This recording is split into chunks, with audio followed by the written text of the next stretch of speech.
Why, hello, everyone. Thank you for tuning in to another edition of Oilersnation After Dark. Connor Halley with you here. We got a great show coming up for you. We've got Zach, Waz, and Gavin, the intern, who will hop on in a couple of minutes here and share their thoughts on the Oilers' 7-5 loss to the Winnipeg Jets. If I had to guess what's coming up on this episode of this show, I'm thinking a lot of Jack Campbell talk, and we'll get to that throughout the show. Of course, we'll have the good, the bad, the oily, brought to you by Cornerstone Insurance. We'll talk a little bit about the bets you could have made and maybe ones you should have avoided. If you wanted to win money at Betway, the over would have been a good one. That would have been a great one to take, and we'll discuss that in a little bit more. But first things first, we will get to a quick recap of exactly what happened, and we'll try to run through it as quick as possible. A lot of ugly for the Edmonton Oilers tonight. Who wasn't ugly? Leon Draisaitl. He got the scoring started very early in the game on the power play. His 39th goal of the season. The Winnipeg Jets would respond. Mark Scheifele and Josh Morrissey getting goals. Deflections, those ones. Jack Campbell's going to take a lot of hate. The deflection ones, I can give him a little of a break on those. Matthias Janmark would get a shorthanded goal in the second period to tie the game up at 2 apiece. Then Leon Draisaitl gets his 40th of the year. Leon Draisaitl had some fantastic moments in this game. Adam Lowry would score. Kyle Capobianco would score a goal. On that one you want your goalie to make a save on, but a turnover by Cody Ceci leads to that one. Oilers respond, though. Leon Draisaitl on the power play. Morgan Barron would score a goal with Josh Morrissey. There was a lot of goals in this one, and the Winnipeg Jets have a 2-goal lead at that point. Nick Bjugstad would score his first goal as a member of the Edmonton Oilers, a pass from Devin Shore. Evan Bouchard also grabbing a helper there. And at the end of the game, it was Dylan DeMello with an empty net goal.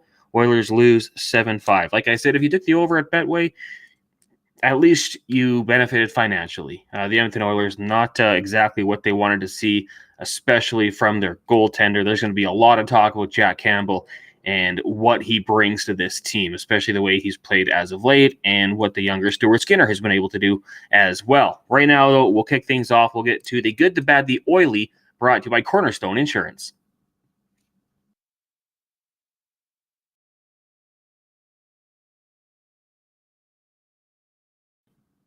Cornerstone Insurance Brokers, Edmonton's premier boutique insurance brokerage with over 90 years of success and still growing. Visit cornerstoneins.ca/nation to get an online tenant or condo insurance quote in just a few minutes and use discount code NATION for exclusive rates. Find out why Cornerstone Insurance Brokers is ranked amongst the best in Alberta. For the good, the bad, the oily, we bring in friend of the show, member of the nation, key contributor, Waz. Waz, good evening. How are you doing tonight? Well, I could have been a little bit better. Vibes could have been better. Yeah, 100%.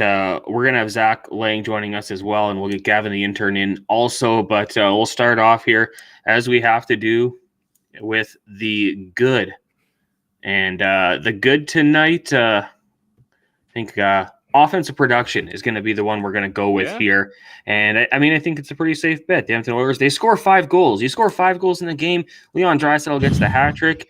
There was a little bit of depth scoring in there, I suppose, with, Nick Bjugstad contributing his first game, gets a goal. It was nice to see, but you lose the game. But let's just stay with the good right now. Offense production, nice to see. Not only just the offensive production, but Leon Draisaitl, I think, he's been taking his game to another level, which has been good to see. At the All-Star break, he was mentioning how he wasn't feeling too confident in his game, and he gets a hat trick tonight, and last night he scored a beautiful goal. He had to fix the net, make sure it's ready, then he sniped it home. And we often talk about how we see Connor McDavid go nuclear in the second half of the season and in March in the late half. Maybe we're about to see Leon Draisaitl go nuclear, which is very dangerous for the rest of the NHL. But unfortunately, everything's a little overshadowed tonight because of the defensive issues, Jack Campbell and everything. But when you look at the offensive production, you're saying, we should really win this game, right? But unfortunately, that just wasn't the case. Yeah, the last couple games, the Oilers' offense has been really good, and they're finding ways to put the puck in the back of the net.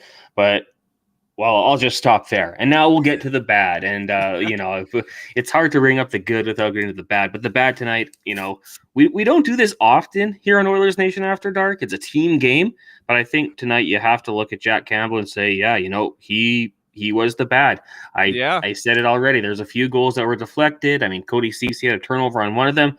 But you need your goalie to make saves at certain points. And Jack Campbell didn't do that. 38 shots faced, 32 saves. That means 6 goals allowed. Can't win in the NHL when you're giving up 6 goals. Yeah, no, definitely. And the fan base, Oilers fans right now, both chats, Facebook, Twitter, YouTube, you all have every right to be frustrated with the play of Jack Campbell. It's a little bit inexcusable at times, right? The defense in front of him could have played a bit better, but you just want him to make a save, make a crucial save. That's what we want out of Jack Campbell. Like, I think there's one breakaway, I think in the second. I'm like, please, Jack, have this one. Keep us in the game. Just didn't. It just kind of pisses you off, right? Like, you don't want to, like, I don't like throwing the goalie under the bus, no matter who it was. Even last year, I didn't like throwing Mike Smith under the bus, even Mikko Koskinen. But sometimes these goalies, you can't sugarcoat it. They just did not play well, and that's the same case with Jack Campbell tonight. Yeah, 100%. And I started kind of washing down the stretch. I don't want to ever compare Jack Campbell to Connor Halley. They're not in the same league. But at the 550 mark, Halley makes a big save on Connor McDavid. At the 457 mark, it's on Hyman. Like, when he still allowed 5 goals, but when it mattered, he made the saves. And the Edmonton Oilers, when Jack Campbell was out there tonight, they just weren't getting that. So unfortunate for the Edmonton Oilers. He was kind of a sieve. Sorry to cut you off, Connor. No. There's one man in our YouTube chat. I'll give him some credit. Wise Kyle.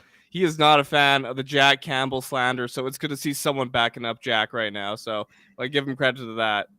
Yes. I mean, hey, you can defend him. I'll say there's nothing wrong with that. I respect that. I respect there were some deflections, and like I said, Cody Ceci on the Capobianco goal, I thought he had a bad turnover there, but there's just some saves you needed to make. Yeah. And it's just not happening. And, you go and you look at the games where he's been in and giving up a lot of goals. The Oilers are giving him goal support as well. It's not like they're...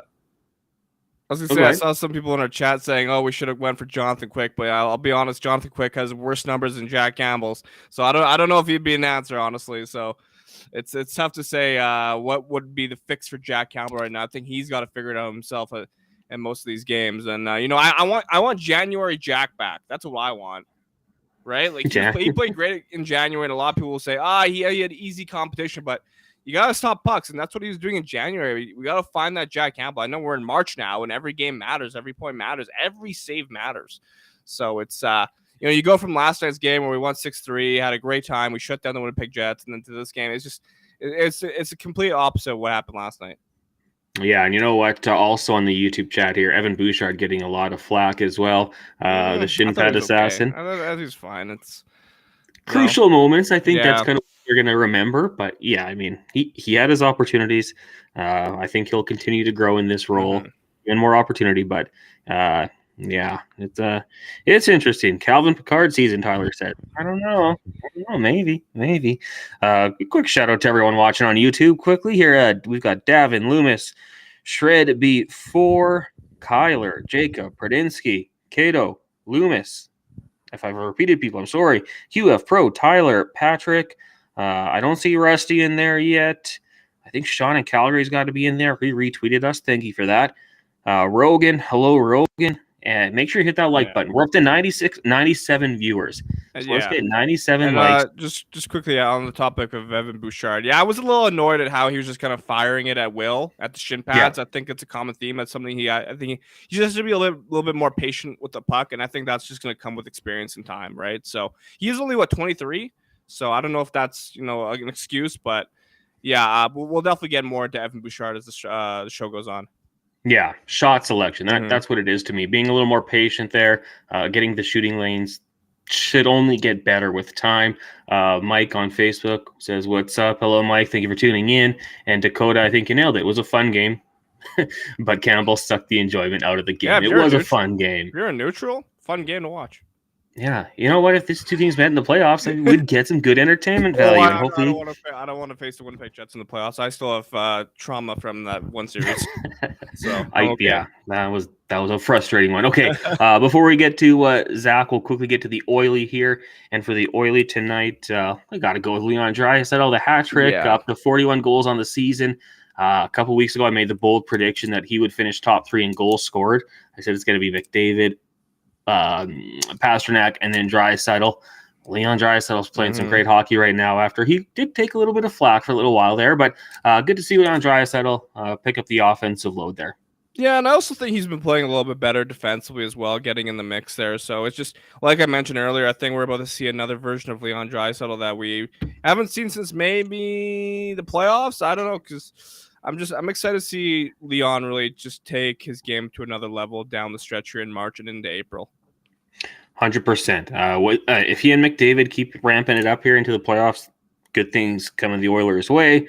Yeah, Cody Ceci taking some flack. I've said flack a lot tonight. A lot of guys getting flack. Let's bring in Zach Laing now, though. Of course, Oilers Nation Daily Face-Off. He's got a 6 sweater behind him. Zach, how you doing tonight? I'm doing all right, guys. I'm doing all right. It would have been nice to see the Oilers win, but still got a lot of season left here. So, there's always reasons to be 100%. Lots of hockey left. Lots of games to be played. I'm loving the chats right now. Like, can we bring back Koskinen? Can we bring back Smith? Like, no, that's just not the case. I'm sorry. I want all the people that are like bringing them back to go on Twitter, search their username, and put those names in and see the anger that they had for those guys at times last year. It got pretty dark. Nathan says on Facebook, Costin is the player we needed for this game, brings the aggressiveness. I think there had to be something with Costin, sickness, injury, whatever it might have been. To me, it makes absolutely no sense for him just to come out here. But Zach, we got to talk to you about the bad tonight, because we don't typically do this. We try to be positive on Oilers Nation After Dark, but we had to just give it a one-man bad, and it was Jack Campbell. And you had some thoughts on Campbell's performance tonight and this season. Yeah, it's been a really tough year for Jack Campbell. You look at him, he came in, he signed a 5x5 deal to come be the starting goaltender for the Edmonton Oilers. Thankfully, Stuart Skinner has been able to step up and take over in that role for the team, but Campbell's struggles have been real. I'm an analytics guy, and one of my favorite statistics, and one of the real analytics sort of statistics, is to take a look at goals saved above expected. Of course, this utilizes, expected goals, and these models can vary around the NHL and through which website uses what and how they kind of value everything. But generally speaking, right now, Jack Campbell has allowed 20 goals above expected this season, which is among the worst goaltenders in the entire NHL this year. His numbers have been downright awful. He's got an 882 save percentage on the season right now. Simply put, Campbell's not been good enough, and it was on display again tonight, right? I mean, some of these are tough, right? Like I'll cut him a little bit of slack because there's not a lot that you can do on some of these pucks that took some weird deflections and some weird bounces. But when you got a breakaway and you're one-on-one with the guy and the game is tight, and you allow him to go 5-hole on you, I mean, that one's unacceptable, right? You look at the 6th goal, right? It's a long shot from the point. There's no reason he can't see that. One thing that I really noticed with Jack Campbell too, Connor, is that he's a guy who is big, right? Like, technically speaking, he's 6'3". He's a tall guy, but he makes himself so bloody small in that net. And I think that's a big issue for him. Makes himself small. I don't think he sees the puck very well. And clearly he's not tracking it right now. He had a good stretch this year, kind of back in January and sort of into early February there. But man, it has fallen back off the tracks really quickly. And honestly, I don't know how you can trust this guy right now. I mean, the Edmonton Oilers put up 5 goals tonight. Like, there's no reason that the Oilers shouldn't have won this game based off of the way they were able to produce offensively. Now, granted, yes, some of it does come back again on the defenseman in front of Jack Campbell. And, the defenseman got to help out a little bit too, right? But at the end of the day, it just doesn't ever feel like we get the big save that we need from Jack Campbell. Yeah, and Kent says that on Facebook, we need some huge momentum shifting saves. Nope. A couple people there in the chat saying Koskinen 2.0, Ryan and Ed, like 8 seconds apart. So that's how they both thought it. The thing is, I think Koskinen was your like ideal backup, and while Jack Campbell is labeled as a starter, right? Like it's, I don't know. It's I get the same sentiments. Like you're more confident with Stuart Skinner between the pipes and Jack Campbell right now. I think most Oilers fans would agree with that. Mikko Koskinen, a cheaper cap hit too last year, right? Yes. I mean, I like Koski, big fan. That was he got a shutout last year. True.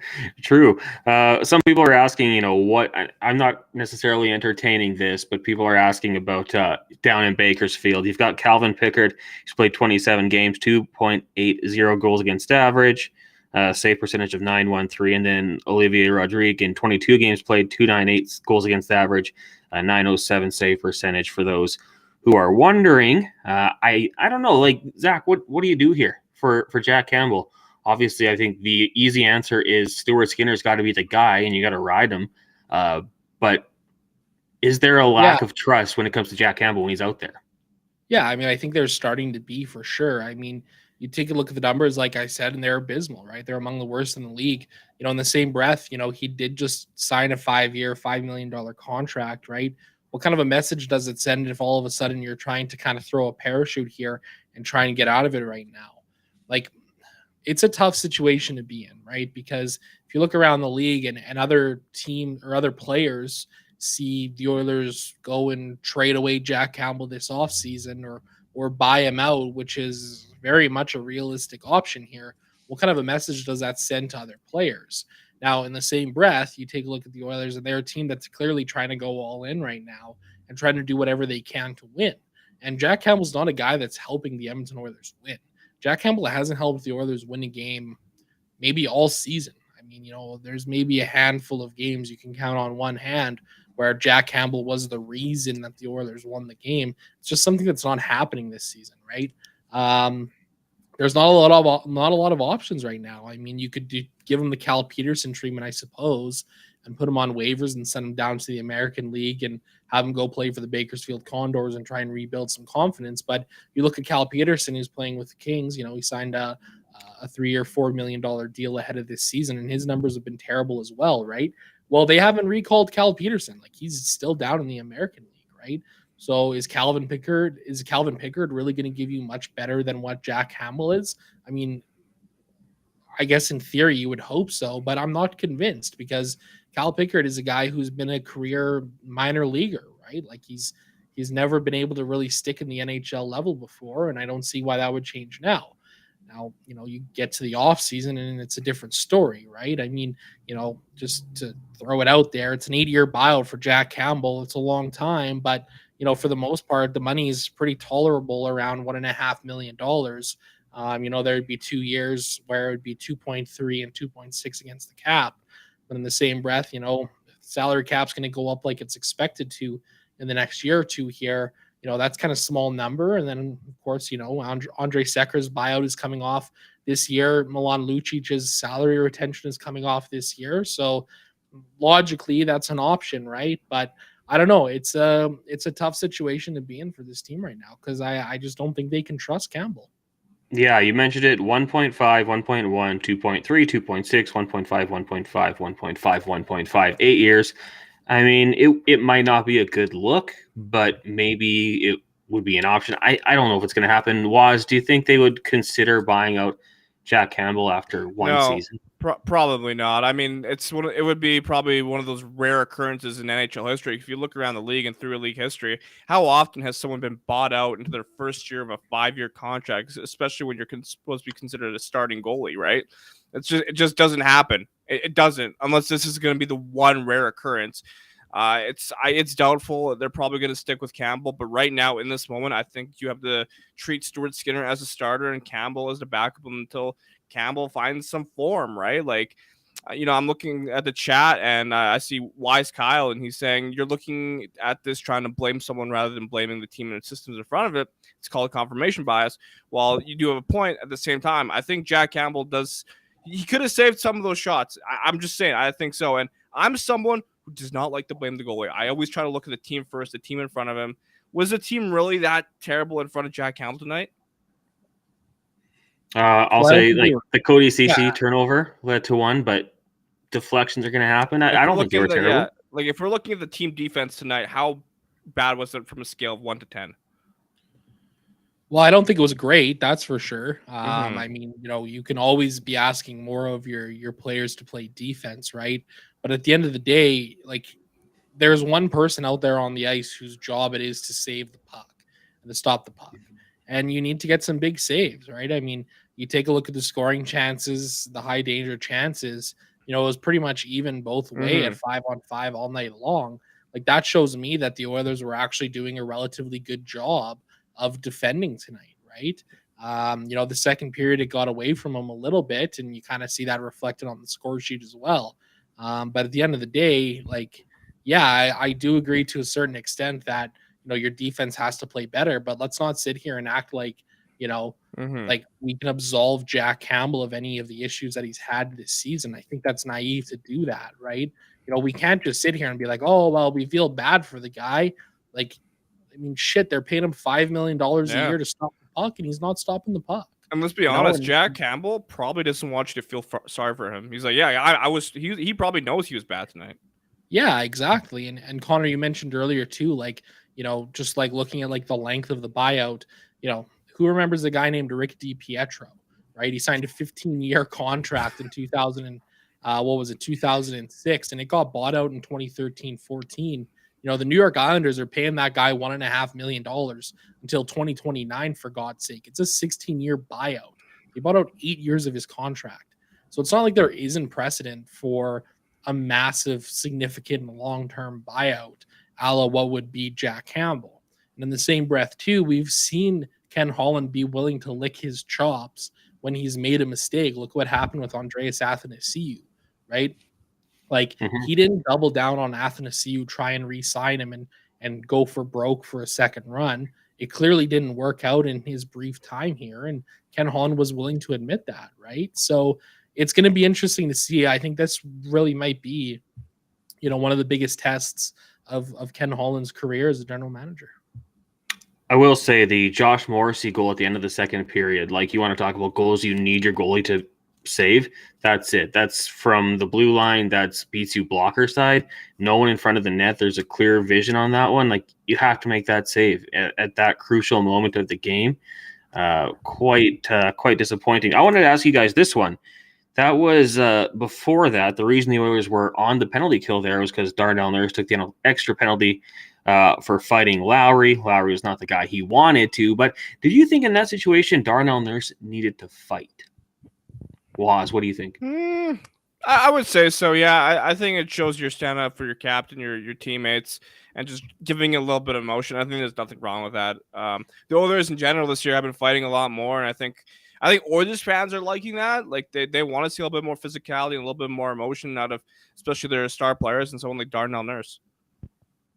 What do you think, Zach? Yeah, I agree. I think it's not necessarily just about the singular hit on Connor McDavid either. I'm going to butcher this guy's last name, but it was Saku Maenalainen from the Jets. And last night, if you watched the game, he was running around. Like him and Darnell Nurse had a couple of exchanges where Darnell actually asked him to go last night. And then right at the end of the game there, Maenalainen caught Philip Broberg with a cross check right in the face, right? So I don't think this was necessarily like you hit our captain and now you have to fight because of it. I think it's hey, you've been running around for 2 nights here and you need to answer the bell for it, right? At the end of the day, I don't like the hit. I don't like that Maenalainen's leg came in the way that it did and took out Connor McDavid the way that it did. That's a dangerous hit at the end of the day. I really do. It's a slew foot. I actually really like Darnell Nurse stepping up here and dropping the mitts. I really do. Especially because we have a guy named Matthias Ekholm back there now, right? Like the Oilers can now afford Darnell Nurse to go drop the mitts, beat the piss out of somebody, and not really have to worry about it a whole lot because Matthias Ekholm can go out there and play 3 of the 5 minutes that Darnell Nurse is sitting in the penalty box, right? It's a luxury the Oilers maybe can afford a little bit more now. Not that I necessarily think Darnell Nurse needs to be going out there every single night and trying to find guys to fight, but when the time comes, like tonight, I think it's a perfect example. And I really didn't like the fact that Darnell Nurse was the one who got the extra penalty out of it. He was trying to fight Maenalainen, and Adam Lowry was actually the third man into that situation. Why isn't Lowry getting penalized for it, right? Like we saw Jay Woodcroft talking with the referees at the start of the third about it, and I think he has a legitimate argument about it. You got John Morant on the mind there, Zach, with what he's been going God. through right now. Don't flash any guns on Instagram Live. Yeah, I don't know if Jay's going to be doing that one. And that was kind of my only problem. Like, as soon as Lowry came in, I would have just been like, yeah, I got no reason to fight you. Like, you're not the guy running around taking shots. But yeah, good to see them standing up for each other. You got to stand up for your captain. And it's not necessarily like, who was it here? I got to scroll through. Ed says, Nurse doesn't fight. You call it a fight. It was embarrassing. It's stepping up for your team. Yeah, that's what it is. You don't have to go toe to toe and, knock someone out cold, but it's the message it sends. And the thing is, if no one did, the comments would be like, "Oh, nobody stood up for McDavid," right? Like, exactly. There's no winning in this situation. Just to get to the YouTube chat, I like what Steve Rogers says here, Captain America. It would have helped if the Oilers could clear their zone. Spending their shift after shift with the other team camped out in your end puts a ton of pressure on the goalie. I think it's a fair argument take. Yeah, I mean, yeah, for sure. I'd like to maybe see the numbers and everything like that. It did seem like the ice was tilted. The Jets were taking it to the Oilers at times, 100%.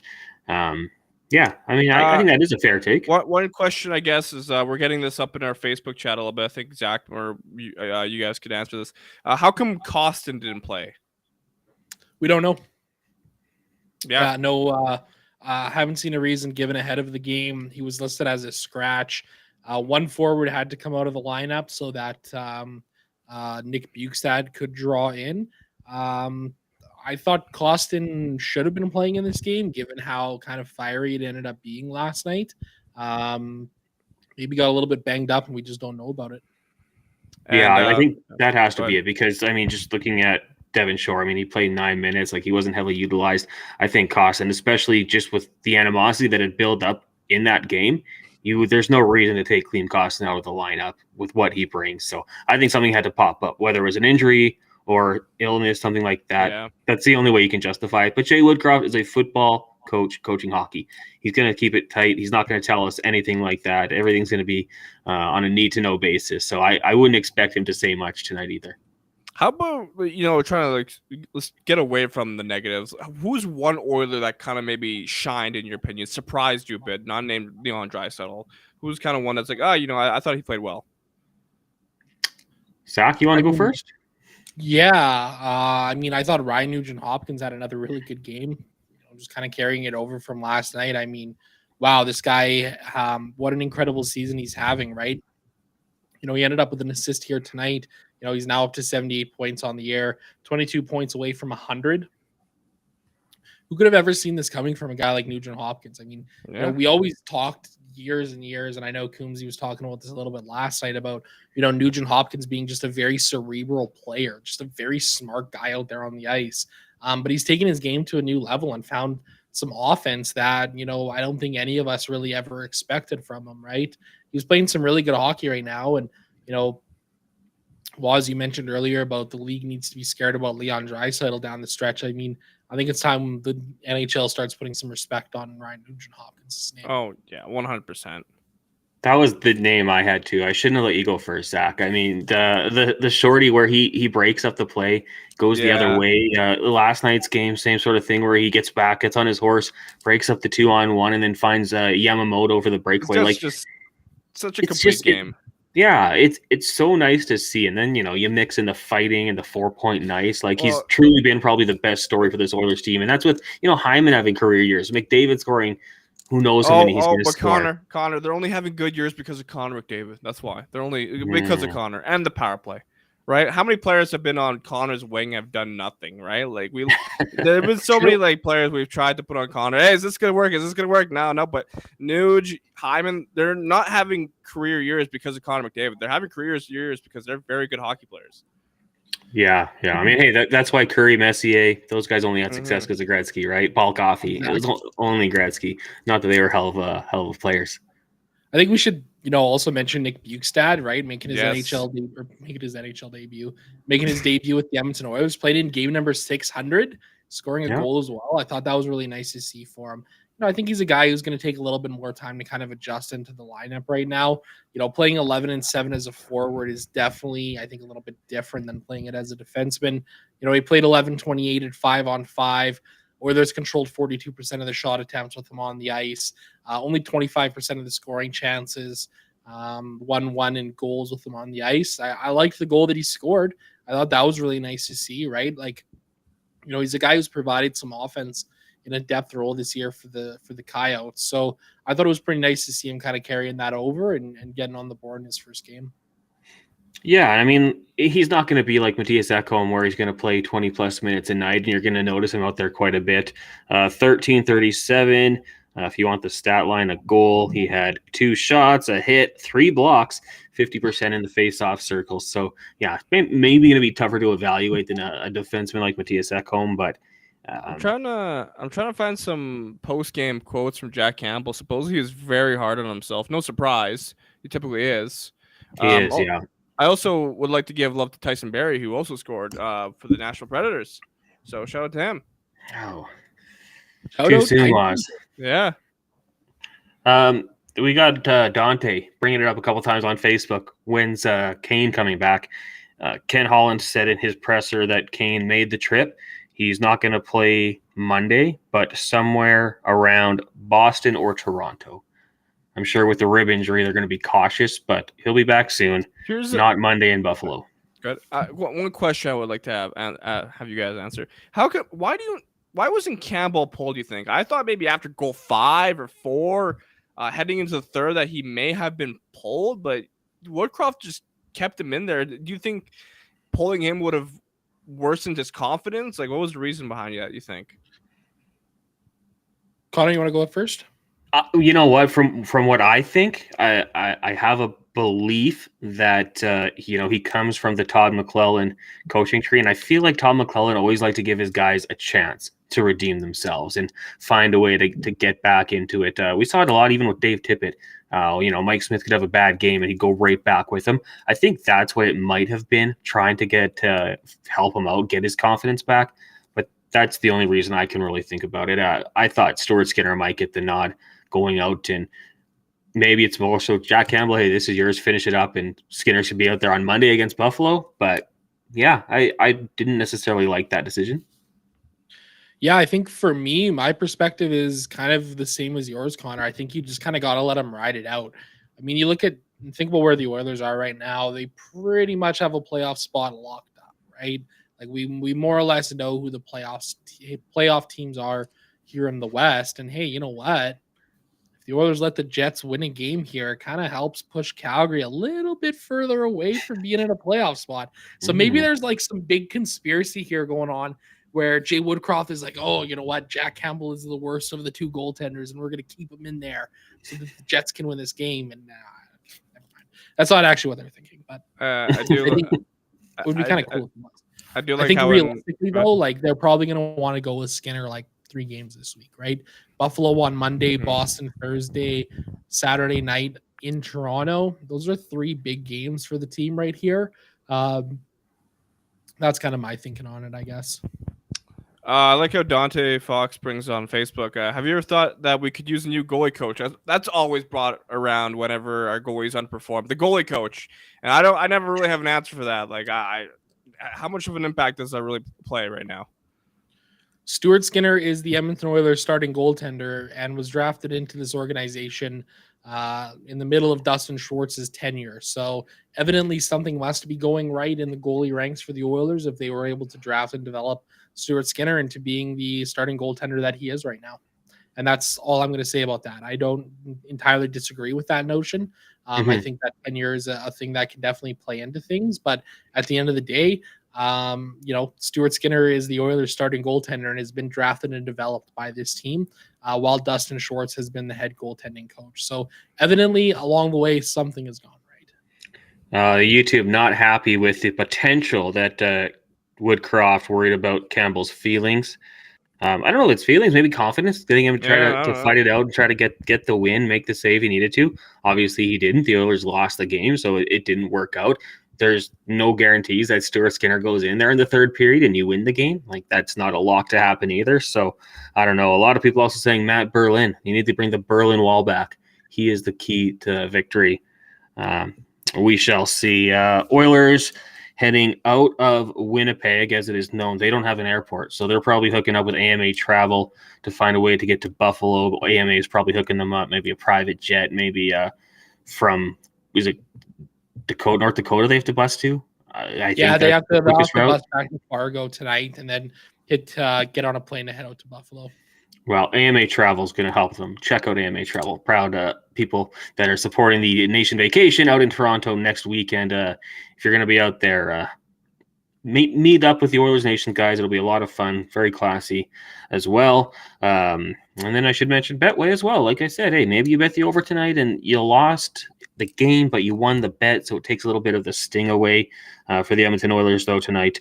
Tough one right now. So they have 76 points, tied with Seattle. Seattle is the tiebreaker, so they're in the third spot in the Pacific. The Vegas Golden Knights currently sitting in first in the Pacific with 80 points, and the LA Kings in second with 78 points. They're taking on Seattle. I don't know if you guys have a scoreboard or anything up there right now, but the LA Kings a chance to tie Vegas with 80 points. As for the statistics, Connor McDavid picks up 1 assist tonight. He's now up to 70. That gives him 122 points on the season. Leon Draisaitl had the hat trick. That gets him 41 goals. He's now up to 96 points. So individually for the Oilers, the stats continually improve. That's always nice to see the numbers going up. Maybe we want to bring in Gavin, the intern, right now, and we can get to some predictions for the game on Mondays. The Oilers take on Buffalo. Buffalo, a fun team to watch. Tage Thompson tearing it up this year. I don't know. Very quickly, do you guys dislike Buffalo, or do they have that lovable loser vibe to you that are finally starting to turn it around? Oh, I got a soft spot for them because they've been shit for so long, just like the Oilers. Yeah. I mean, I think there's a little bit of solidarity that these two fan bases can have. I'm kind of I feel better for their fans that they have some winning hockey, and Tage Thompson's had an incredible year. I'm also a big fan of what's that one logo they brought back, the Buffalo head. The Buffalo head. I love that jersey. It's one of my favorites in NHL history. So big fan of that. But if I'm ranking logos, it will probably be in my bottom 5. Wise Kyle says Winnipeg does have an airport. I was there 2 months ago. That must have been like Brandon. Allegedly. I didn't see it. Let me tell you something. Winnipeg's airport, if you've been there, that's probably fabricated, just like Flames Nation's trade proposal for me. I'm just saying. I don't know, Waz, and that's not what I heard yesterday. That's not what I heard. Oh, I was an unhappy person leaving the office. I'm like, what is happening? It is true. Waz was very, very emotional after that trade was announced. Lost words. Were you like Ryan Smith at the podium? We were trying to hold back the tears? Pretty close. Yeah.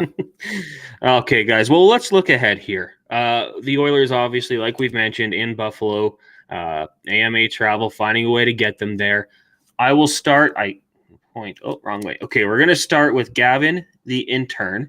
Okay. We want one Betway prediction for the game and one score prediction going forward here. Okay. I think Connor McDavid gets back on the score sheet. I think he's going to score 2 again because what is that now? Back-to-back games. He's now found the back of the net. And Connor McDavid does not do that a whole lot. So I think he scores 2 again against Buffalo. And Oilers win. I think Stu shuts him down. So I'm going to go 3-1 Oilers. Mm-hmm. Okay. Waz, you're up. The pen points to you. Oh, this is tough. I will go with, we're playing Buffalo. I'm going to have the most random prediction. I got to go with it. And I have a lot of love for this man. But we're going to have a Derek Ryan goal. You love that guy. Yes. It's become concerning, apparently, according to Kennedy and my girlfriend. Big Derek Ryan guy. Yeah. Need a jersey here soon, Waz. I'm waiting for it. It depends on if he scores 17. I like it. What do you got, Zach? I'm going to go with a 5-3 victory for the Oilers. I'm going to put a little respect on some of the offensive firepower that the Buffalo Sabres have on their team. I think it's going to be one heck of a game, and I actually think it's going to be a really fun one to watch. Kind of as I mentioned, these two teams have sucked for very long, and now they are both very fun to watch, albeit the Edmonton Oilers are much better right now. Yeah, I mean, Skinner's going to get the start, so that's a good sign for me. I'll take a 4-3 Oilers win. And if I'm taking a prop bet, I don't know. What do you think, like the bet, like Evan Bouchard? Evan Bouchard, anytime goal. How about that? Maybe he'll find a way to get it done, Like and that. we'll see. I mean, it probably won't happen, but the payday would probably be terrific. Go to Betway, have some fun, but do so responsibly and be 19 or over.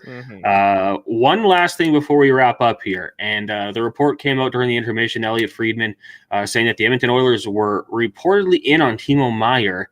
And it was a deal where it was like, let's just get him here and we'll figure out the money going forward after that. Zach, you had the story up at Oilers Nation.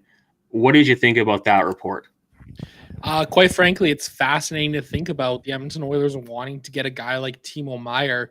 Now, look, we all know the offensive firepower that this Oilers team has. Connor McDavid, Leon Draisaitl, Ryan Nugent-Hopkins, Evander Kane, Zach Hyman. You go down the list, there's tons of big names that this team has.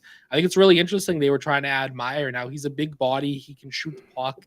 He really does have one of the highest shot volumes in the entire league this year.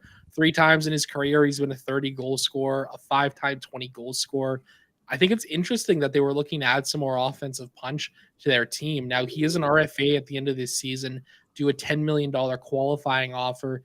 He's got a $6 million cap hit right now. So the Oilers would have had to make the money move a little bit, but it would have been interesting to see what a deal kind of could have looked like, right? I mean, it was a 13-player pick trade that landed him with the New Jersey Devils. So you have to imagine that the Sharks were looking for a little bit of a quantity over quality perspective. And I do think that the Oilers had the right pieces to be able to make this move work. I mean, I just think it's really interesting that was a way that they were looking to go and even went as far as making an offer for Timo Meier.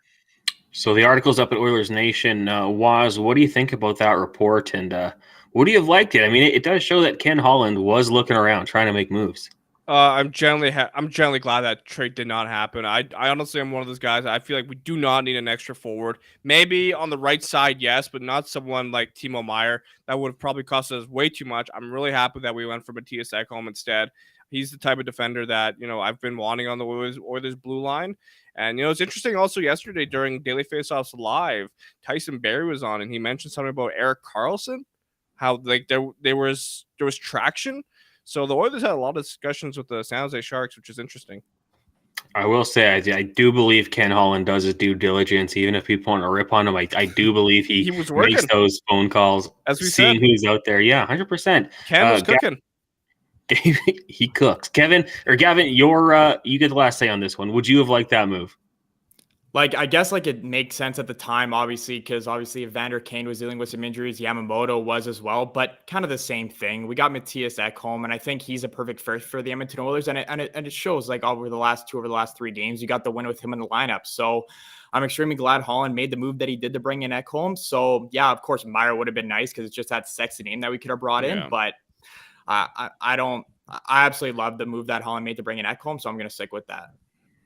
Finally, here, just a couple predictions from the YouTube chat. Tyson's got a 6-4 Oilers win. Shred Before Dead says Oilers 5, Buffalo 2.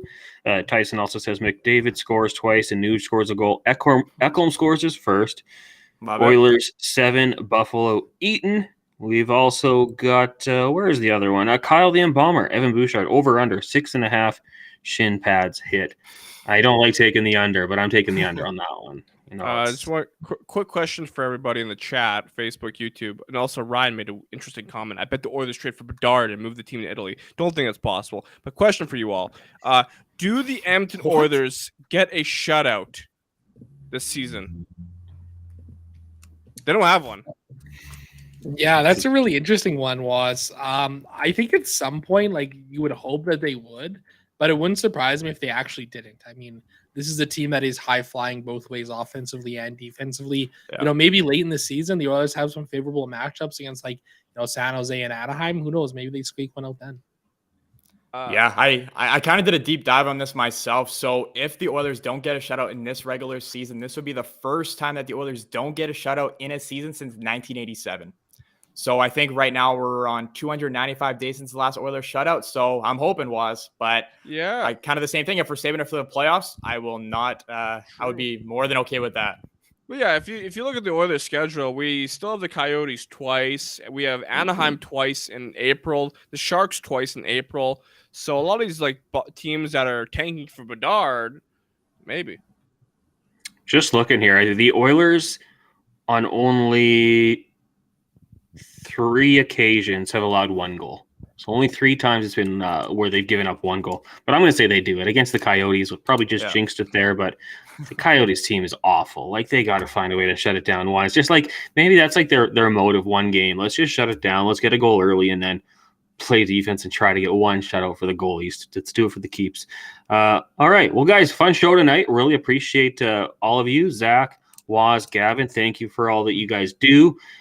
We should thank you everyone for tuning in. If you're on YouTube, before you hit close, just go hit that like button. Not sure what the exact number is, but it's not high enough. So if you're leaving the chat, make sure you hit the like button for us on YouTube. Do the same on Facebook, on Twitter. Give us a retweet maybe. People can follow along. Give Oilers Nation a follow. And we'll wrap it up here. Big thank you to Cornerstone Insurance, AMA Travel, and Betway. We'll be back on Monday following a hopeful Oilers win.